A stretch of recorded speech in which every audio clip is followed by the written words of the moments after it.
There is no flame here, no glowing coil, no red-hot burner. The surface itself is cool enough to touch, and yet the water is boiling. So the question that nobody seems to ask is, where is the heat actually coming from? The answer involves one of the most elegant pieces of physics in your kitchen, a hidden mechanism that most people walk past every single day without ever understanding. Today, we're going to change that. To understand why induction is different, you first need to understand the fundamental flaw in every stove that came before it. A gas stove works by burning fuel. The flame heats the air around the pan, and that hot air transfers energy into the metal. Simple. Ancient, really. It's been fire for most of human history. An electric coil stove works differently. A coil of resistive wire gets hot when electricity runs through it, and that heat radiates upward into the pan. Both of these methods share the same core problem. They heat the middle first. The heat has to travel from the source, either a flame or a hot coil, through space and then into the pan. That gap, however small, is where energy dies. It radiates outward. It heats your kitchen. It scorches your countertop. It wastes anywhere from 30 to 60% of the energy you're paying for. Now here's what makes induction remarkable. It skips that gap entirely. An induction cooktop doesn't heat anything between itself and the pan. It heats the pan directly, from the inside. But how? The cooktop and the pan never physically connect in any meaningful way. There's a sheet of glass between them. How do you transfer energy through glass without heating the glass? The answer is magnetism. Underneath the smooth glass surface of an induction cooktop lives a tightly wound copper coil.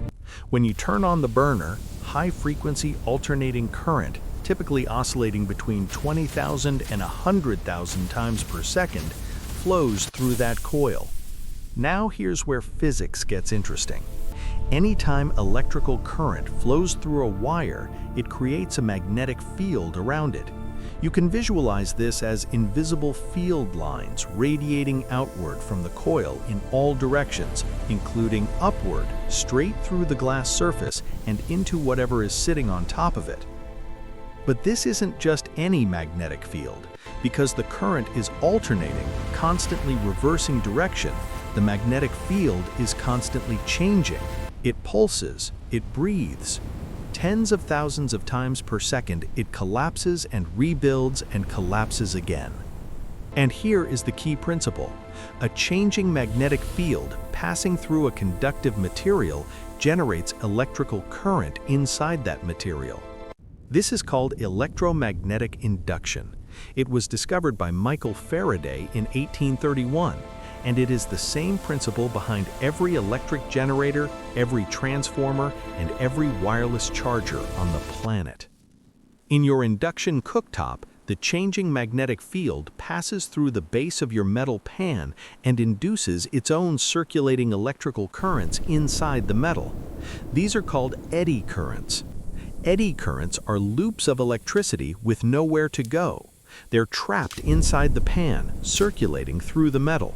And because all metals have resistance, they resist the flow of electricity, those currents are immediately converted into heat. The pan doesn't get hot because something touched it. The pan gets hot because it becomes its own electrical heater. The energy is born inside the metal itself. This is also why induction cooktops are picky about cookware. Not every pan will work. Aluminum, copper, and certain types of stainless steel are non-magnetic. The changing magnetic field passes right through them without inducing strong enough eddy currents to generate meaningful heat. For induction to work effectively, the pan needs to be made of or contain a ferromagnetic material. That means cast iron, carbon steel, or magnetic stainless steel. These materials interact strongly with the magnetic field and produce intense, efficient eddy currents. You can test your pan with a simple refrigerator magnet. If it sticks firmly to the bottom, the pan will work on induction. If it slides off, it won't. The engineers who design induction cooktops actually build in a detection system for this reason. A small sensor circuit monitors whether the magnetic field is being absorbed and disrupted by a compatible pan.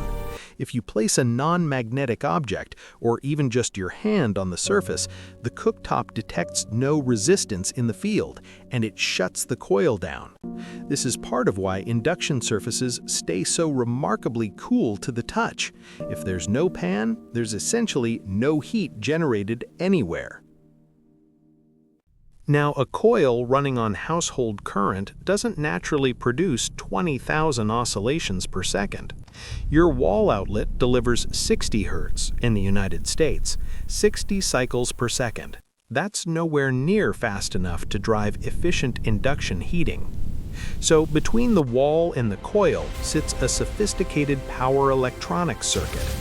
It takes that low-frequency alternating current, converts it to direct current, and then uses high-speed transistors, specifically a component called an IGBT, or insulated gate bipolar transistor, to switch the current on and off thousands of times per second, creating the high-frequency oscillation the coil needs.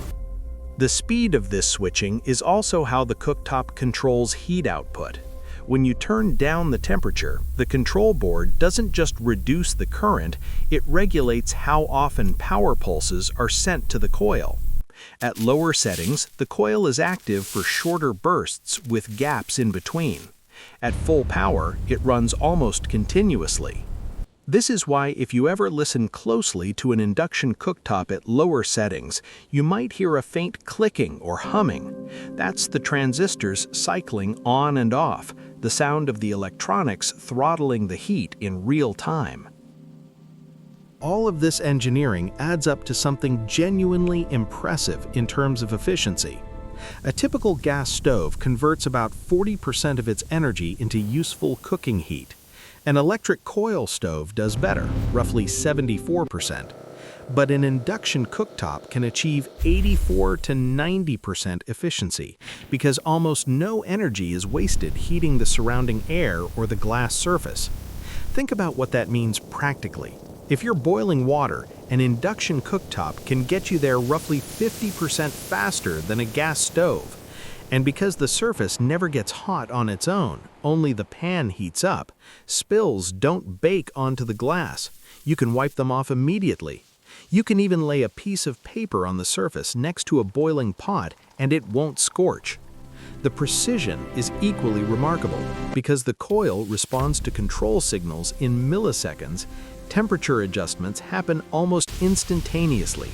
There's no thermal lag. No waiting for a coil to glow red or a flame to stabilize. You go from a hard boil to a delicate simmer with a single touch.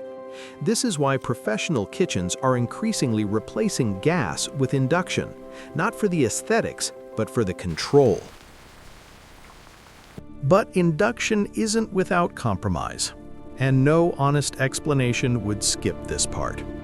The biggest hidden cost is infrastructure. Full-size induction ranges draw significant electrical power, often 240 volts at 40 to 50 amps. Many older homes aren't wired for this. Installing an induction range might mean upgrading your electrical panel and running new wiring, a cost that can exceed the price of the cooktop itself. There's also the cookware question.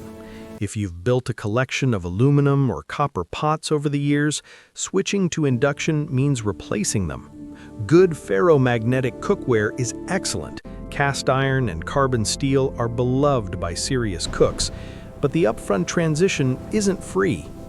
And while it's a minor point, some people genuinely miss the visual feedback of a flame. With gas, you can see the heat. With induction, the cooking is invisible. The pan simply gets hot, and you have to trust the numbers on the display.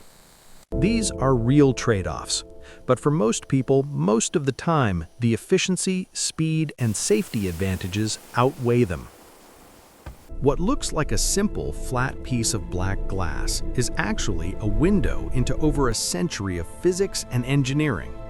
Faraday's discovery, Maxwell's equations, transistors switching tens of thousands of times per second, eddy currents being born inside metal and dying as heat. All of it hidden, invisible, working behind the glass. That's what this channel is about.